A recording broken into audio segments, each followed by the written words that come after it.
Are Prince Harry and Meghan Markle planning on moving back to the United Kingdom? What might this indicate about their future plans and the epic disaster that has been their venture in Hollywood? Hello everyone, welcome to Royal News Network. My name is Brittany, and today we are talking about one of the rumors that's going around, which I really don't put much stock in, that perhaps Harry and Meghan, they're thinking about moving back to the UK. I mean, they've made this big splash about leaving, and then all of a sudden, they are coming back. What might this mean? I have a couple of ideas of maybe what is some of the background, why this rumor is coming about again. And I'm going to share some of that with you guys, my thoughts of what's going on. And I'm going to share a bit of the behind the scenes things of what I've been doing for the last week, because you might not have seen me for a little bit. And the reason is I was leading a tour group in the UK and the Cotswolds, taking people to various palaces and into the countryside of England, and we had a absolutely fabulous, fantastic, and amazing time. So I will share a little bit with you guys about that and a couple of royals I saw. But if you guys haven't been here before, like I said, my name is Brittany, and this is my lovely furry co-host, Ms. Pippa. And on this channel, I provide compelling royal commentary about the latest news and sometimes a little bit of gossip too. I also have a couple other things that I do as well. I have a weekly newsletter, Royal Wire. I also have a fashion channel if you want to check that out. And I have an upcoming trip to Germany and Austria, where we will travel through Bavaria and into Vienna in Austria, stopping by in Salzburg and having some amazing time checking out some of the local palaces and castles, in addition to talking about everybody's favorite subject, why it's Harry and Meghan. And that's what I was doing last week. I led a tour group through the UK, so this was in London and in the Cotswolds, and we just had a fabulous, wonderful, and amazing time. We went to the Tower of London, St. Paul's, Kensington Palace, and we also bike rode around London, although some of that was a bit treacherous, but we just had an amazing time going through the English countryside. It's incredible. I loved every second of it, and I especially enjoyed and was blessed to spend time with some of my amazing followers. And so it was just such a fabulous time, and I would love to do it again. So if you're interested in that trip, it will close on June 7th. So if you're interested, feel free to sign up. We will have a fabulous, fantastic, and amazing time. It'll just be so fun. We'll do a walking tour of Munich. We will hopefully go by Nymphenburg. We may even try to see some tiaras, some really epic tiaras, by the way. Then we'll go to Salzburg, and then we'll go to Vienna, which was the home of the Habsburg Empire, including the mother of Marie Antoinette of France. We will go to her palace. And so I just think, guys, it'll be an amazing trip. This time it was just so crazy. When I was there, it was just one thing where I was just able to a bit unplug from the channel for a little while. Next time I plan on having some content that I'll be able to play. But this time I was just able to unplug a bit and enjoy and really have just a fabulous time with some amazing followers on this channel, guys. It was truly incredible. We did archery and we did some clay pigeon shooting out in the countryside. It was so fun.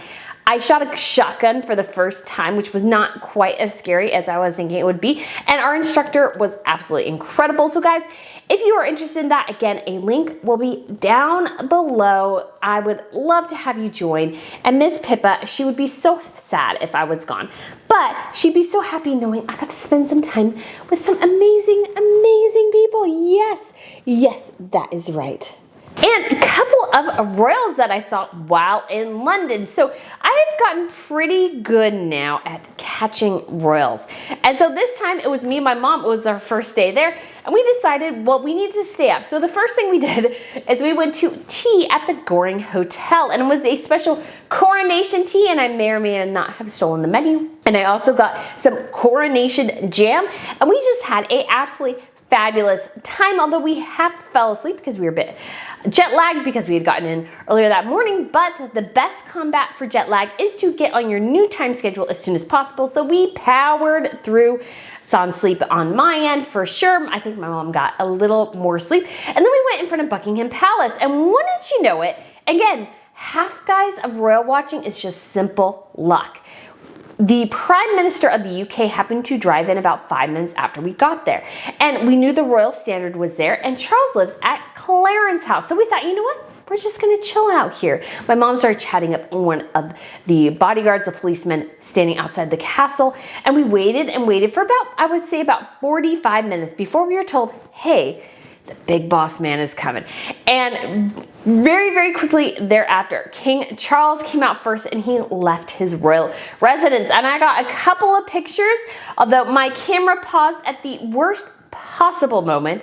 And my mom got a video as well. So go ahead and check out the little bit of video here.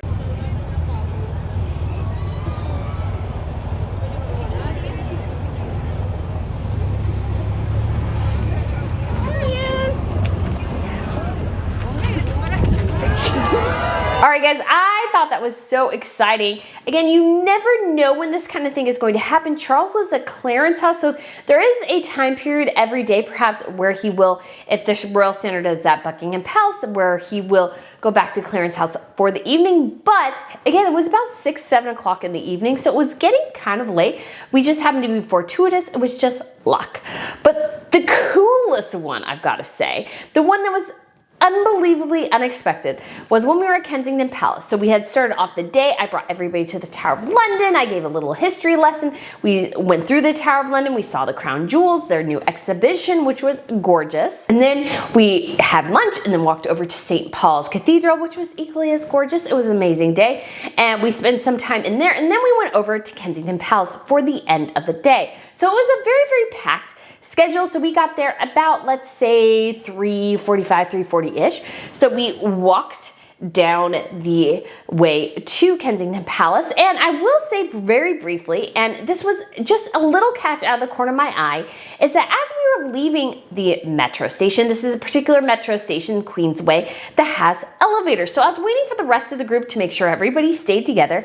And I noticed 2 people getting off the elevator. And I'm like, they look rather familiar. And I realized it was one of William's assistant and another assistant to the palace. And particularly this gentleman, I actually have a picture of him and William that I took in Boston. So, and her, I had seen at Catherine and William's Dog and Duck event. So if you are royal watching, if you're at these events, you tend to start to notice certain people. So I was aware of the 2 of them.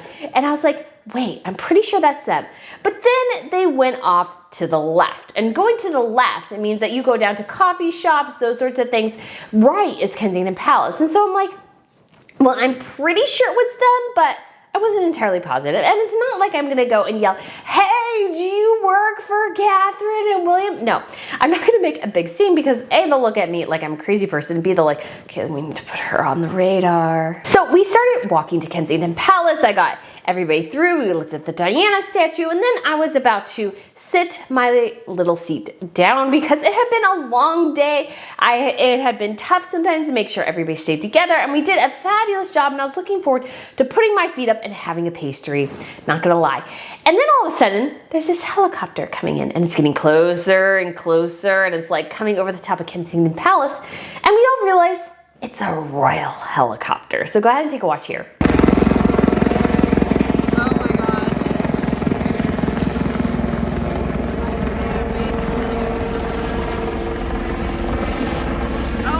If I could run over there, I'd never make it. Can you see where he's at? Yeah, you can see him. So we've all seen the pictures of Catherine and William and the kids getting off the helicopter. And I was like, oh my gosh, it's the helicopter. It's the helicopter. It's the helicopter. I could not believe it. You had no clue that was going to happen. So my debate was, do I run over there and see nothing because they're already out, or do I attempt to run over there and maybe catch a glimpse of something? So my mom kind of encouraged me, because I was tired, to attempt to run over there. Now I run/walked. I'm not gonna lie, I got a little bit tired. Again, I had been on my feet all day carrying a heavy backpack with a camera and other things just in case we needed it. So I was running over there in enough time to see an SUV drive by. Yeah, super exciting. So go ahead and take a watch here.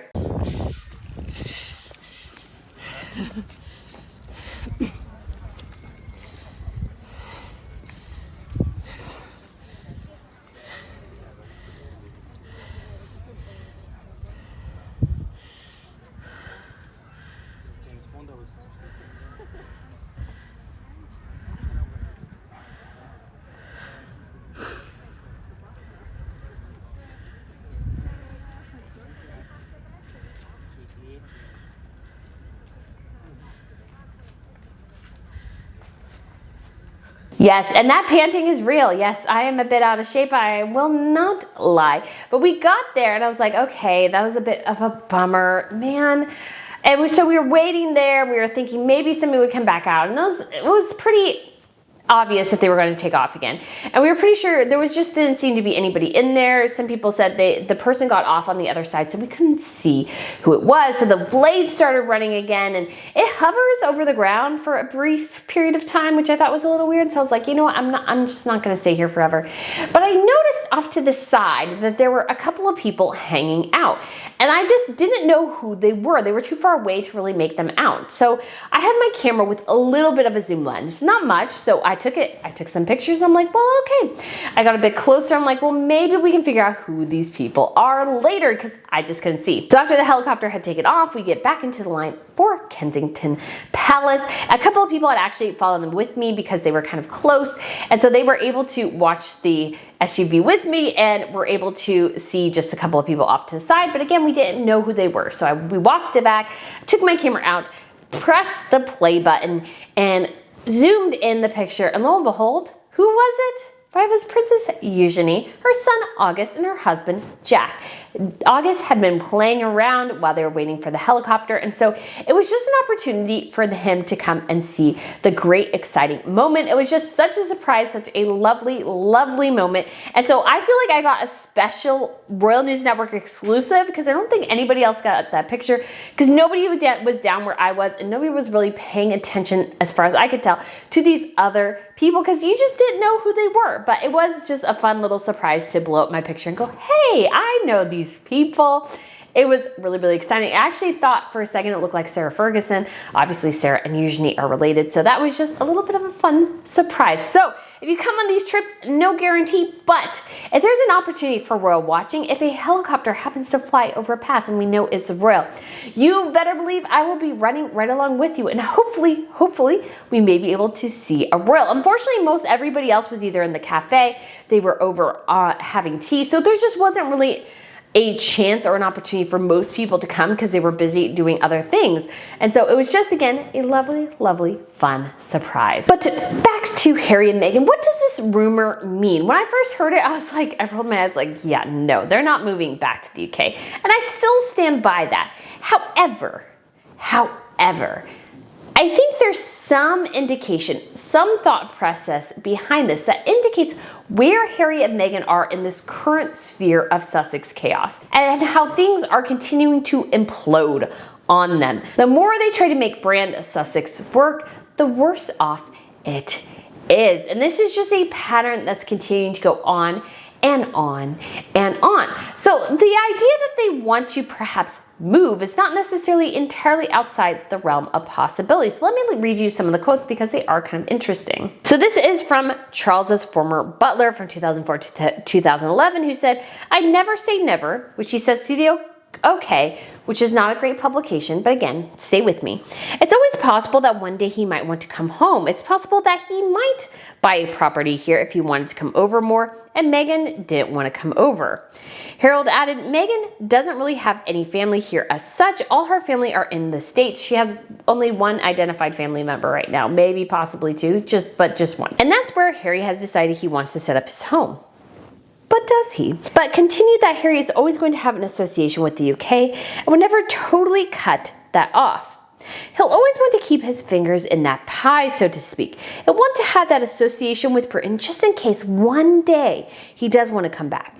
And I don't think Harry will want to sever ties. And I think that is a great indication of where they're at, because so far, Brand Sussex, they've launched a Mexit. Their whole gigantic plan of global domination has largely failed. They are the bane of most people's existences now. They're just a perpetual annoyance. Something that just, it's like the fire alarm beacon that keeps going off in my house, because it just goes beep, beep, and it's just so obnoxious. And that's what Harry and Meghan are right now. They are obnoxious people. That's why they've been mostly so quiet this last week or so. And that's because their NYC car chase has gone down so stinking disastrously that they can't even show their faces because it's so terrible, horrible, and bad. Nobody likes them anymore. Their popularity has tanked. Their launching of their brand in the United States has largely failed. Their reality TV series has done nothing for their popularity. They're as unpopular as they ever were. Harry's book, Spare, has shown him in a disastrous light. In really many ways, he looks it's just been so bad for his image. Nobody likes him anymore. He just aggravates people. We know way too much about his penis. So many different things and so many epic missteps in Harry's book. That's what so many of my group were talking about this week. It's just the book, like that you would put such inane, dumb details in that book is absolutely incredible. It's just gone down so unbelievably poorly and just put Harry in such a bad light in addition to Meghan. And then we also have obviously the press tour surrounding Spare. That's been bad. Archetypes, Meghan's premiere podcast, only had what, 10, 12 episodes, basically been forgotten out of existence. Nobody cares about that anymore. They keep saying, well, season 2 is coming. Well, it's been so long since season 1. And nobody cares. And I don't think that's going to get any better. It was so overproduced to begin with. She farmed out the interviews with people she didn't want to talk to. The producers basically had to Frankenstein all her sound bites into something that could play. They've lost so many other staff members over this last year. Their Archwell Foundation documents have been raked over the coals. Really nothing has gone right for Harry and Meghan. So would they want to go back to the UK? Perhaps.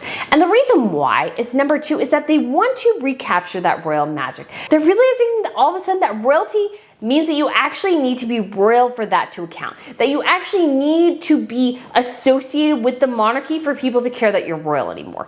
Because unfortunately, the further they get away, the longer the time goes between when they were members of the royal family to now, is that gap is becoming bigger and bigger. And every time they insist that we use their titles, the Duke and Duchess of Sussex, the stupider they look. In addition to now naming their children Prince Archie and Princess Lila, but we're all just kind of sitting there going, well, really?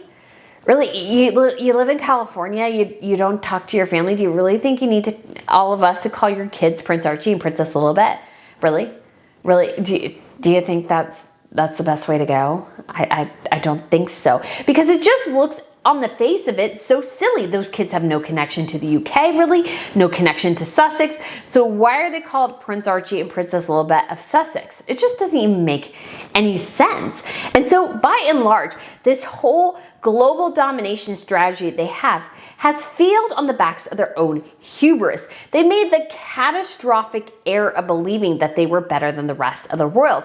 And as it turns out, you really actually do need to be within the royal family for your royal status to actually count. Nobody really cares that you were the Duke and Duchess of Sussex because you have no connection to Sussex, you have no connection to the UK. Why are you making us use those titles when you say you want to be independent, you want to make it on your own, yet you're being carried on the back of your father and your brother? That's what Harry and Meghan look like constantly. And the further this goes on, the sillier they look. And so if they want to recapture the royal magic, they would have to go back to the UK. They would actually have to be somewhat pseudo royals again. But that just is not going to happen. And another thing to think about, reason number 3 you could say, is that Hollywood, I think, somewhat detests them. They are these hangers-on. They came into that town thinking they were the cat's meow, but they haven't put in any of the work, any of the effort, and they have not produced any good content. Now, perhaps I'll do a whole video on this, although the news is a little old now, but apparently their next thing for Netflix is going to be a behind-the-scenes look of living in a palace. Meghan hardly lived in a palace. She lived there for what, 18 months? Maybe you could say 2 years if you tack on the engagement. She knows nothing about living in a palace, living in the fishbowl for more than a handful of months, really. Because at the same time, her and Harry were jetting off every place. She didn't care about any of this. So this idea that their next thing for Netflix is going to be life inside a palace, I'm going to be thinking there as Netflix, I'm going, okay, that may do well. I mean, your documentary series kind of did well, but that's not really anything new. That's not anything unique. That's not anything productive, compelling to the audience because we've already seen that. So what is your next pitch? But that's a big problem. They have no other pitches. They have nothing else but the monarchy.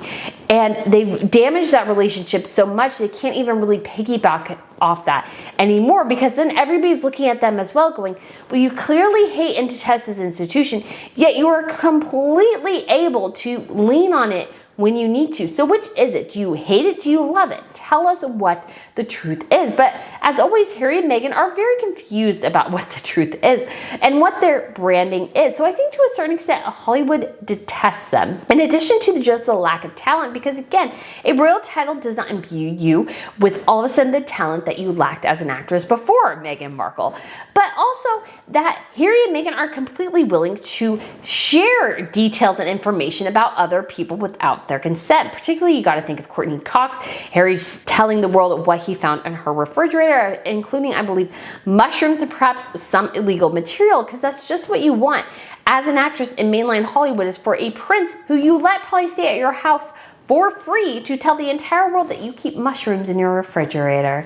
That's just what you want, because Hollywood, much like the aristocracy, is a rather closed community. Unless you are a hangers-on, a D-list celebrity, something like that, or you're just a really nasty person, most of the time these groups, once you get into the A-list, they kind of keep confidences. They keep each other's confidences because they all know that they live such a public life that they want this little modicum of privacy. And they're all on the same page there. But Meghan is still, even though you could argue that she's somewhat A-list now, she still acts like a D and C-lister constantly, which means she's always willing to turn on someone if it gets her a couple of minutes in the limelight. And at the level she's playing at, they just don't do that. If they share anecdotes about their friends, it's something funny, it's something banal, it's something that, oh, that's kind of interesting. But do they go around saying, yeah, I pulled open the fridge and I found a bunch of mushrooms, maybe some cocaine in the corner, heroin, like top-notch heroin? No, people don't do that.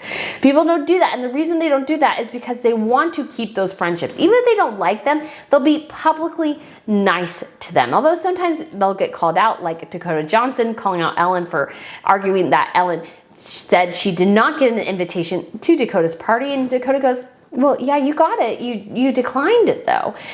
You just gotta love that little bit of sass, but it's done in a very classy way. Harry and Meghan are not classy people. They're trashy people. And it comes across in how they share their information. They dog on everyone. They pull out these tiny, minuscule grievances. In addition to sharing details and information, nobody needed to know. Nobody needed to know about Harry and William's status regarding their circumcision. Nobody cared. I definitely did not care. I definitely did not care about that. But Harry made that very, very public. And if you're Jennifer Aniston, you're wondering, well, if I invite Harry into my house, what will he say about some of the most intimate details of my life? Because if Harry's willing to do that to his brother, he most assuredly will do that to you in order to turn a buck. And so in that instance, I think Hollywood actually somewhat detests them and keeps them at great arm's length because they don't want to engage in not only a brand where they're willing to rat on anyone, but also a brand that's notoriously rather toxic. And most recently, Harry and Meghan have made the unfortunate mistake of taking off most Americans with their paparazzi stunt, which nobody believed. Nobody believed that inane story that somehow they were followed through the streets of Manhattan at a high-speed chase on streets where people barely can hit 5 miles an hour, that somehow they were chased. It was high speeds. They had their team go all over Manhattan, endangering other people for the sole reason of protecting their friend's privacy, which doesn't make a ton of sense. Because if you're staying with your friend should expect at some point somebody will know that they're there.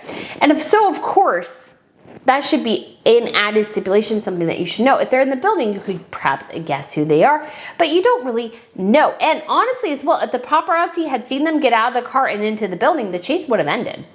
But Harry and Meghan had to jump to different precincts in NYC. They also had to jump in a taxi cab for some unknown reason and go around a block. Probably so that the paparazzi can get their pictures. Harry looked, of course, stressed. Meghan looked, you could argue, somewhat serene. And Meghan's mother just looked somewhat annoyed. And this whole situation seems to be created in an attempt to mimic Diana. But it's failed disastrously because Diana actually made decisions based on what was going on in that particular moment, whereas Meghan, everything seems so contrived and fake, nobody believes it. And that's a huge problem for them going forward, is that their credibility now is completely destroyed. And I think Harry in particular perhaps misses his home because he was sold a bag of goods by Meghan Markle regarding what life in America would be like. They thought they would be the top of the town, everybody would be talking with them, everybody would want to hang out with them and be with them, that they would be hobnobbing with Hollywood, they would be still hanging out with his family. Harry was given all these very, very, I think, fantasized notions of what life in Hollywood and life in Southern California would be like. Now, while in many ways Southern California is absolutely gorgeous and magical, at the same time it's also you could argue, kind of a toxic, chaos-ridden place, because some of the laws and everything, there's an element of lawlessness, I think, in some aspects of California. And I don't think Harry is finding many friends, because all of his friends are now Meghan's friends. And what are Meghan's friends? Why, they're all transactional friends, which means I scratch your back, you scratch mine. She doesn't seem to have true friends in some ways, because every relationship she has seems to have some sort of attachment to it in terms of what they can say, what they can do, and what Meghan will allow them to say and do. So this idea Harry has, I think, of what their life in Hollywood in California would be like was that while it was somewhat nice to be private, you could say, they're not really living a free life. We haven't seen them even out as a family of four ever. Have we ever seen them out as a family of four? So are they really living their full life, or are they living in basically their own gilded cage? Because even on the crown properties, the families get around. There's very strict regulations regarding what pictures can be taken.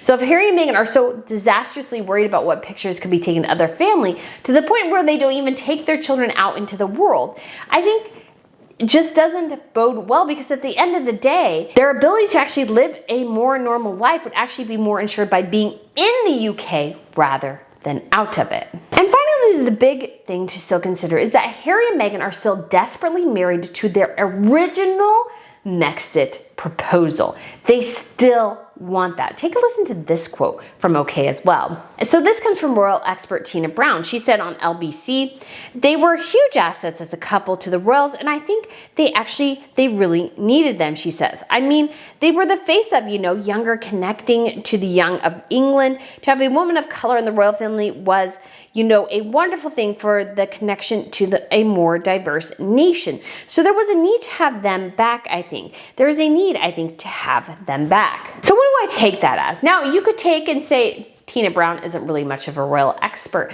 but I think what she's saying there is what Harry and Meghan were even desperately pitching in their documentary series, which was telling the world that the royal family desperately needed Meghan Markle because she's the only one who could be, perhaps you could say, the face of the Commonwealth and the face of younger Britain. She's a mixed race woman. She is basically could become the queen of the Commonwealth. She's the woman who put all the Commonwealth flowers on her veil, trying to mimic, of all people, the queen at her coronation.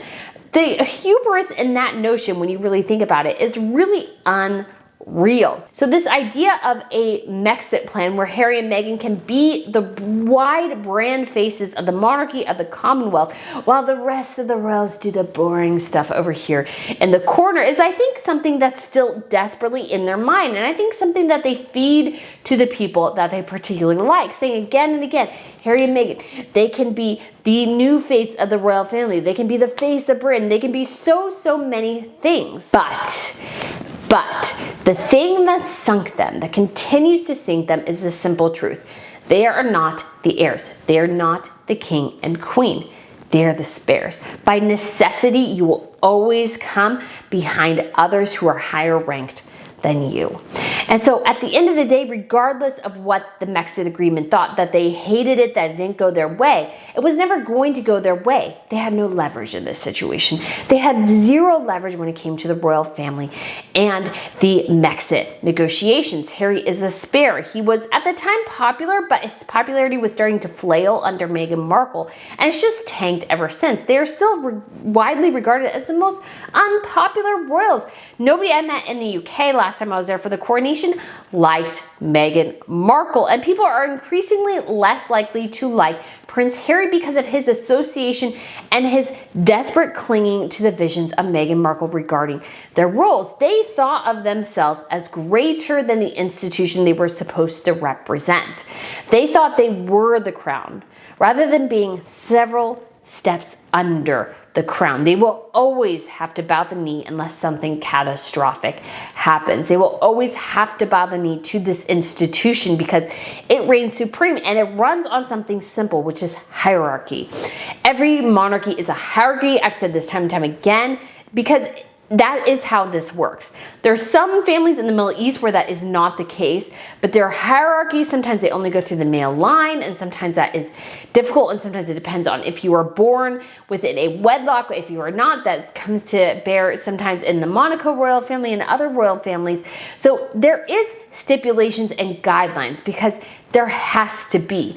Archie and Lily can't be the huge faces of the monarchy because at this point, they're constitutionally irrelevant. Once George starts having children, then Charlotte and Louis, they'll just get further down on the line into oblivion. If you want an example, look at Prince Andrew, look at Prince Edward, look at Princess Anne. She was born the second in line to the throne. Now I don't know what she is, but I guarantee you she's in the teens dipping into the 20s. And things will get bumped down again once Eugenie has her second child. And so it's just, that's how it goes. So their vision of what they could do with Mexit, with the Commonwealth, was just never going to come to pass. And so this idea perhaps that they would like to move back to the UK. Do I think it's going to happen? No. I think Meghan despises the UK for the sole reason it didn't fall in love with her narrative and her lies. That's why she turned her back on it. It's because they didn't fully embrace her and her vision and her ideas.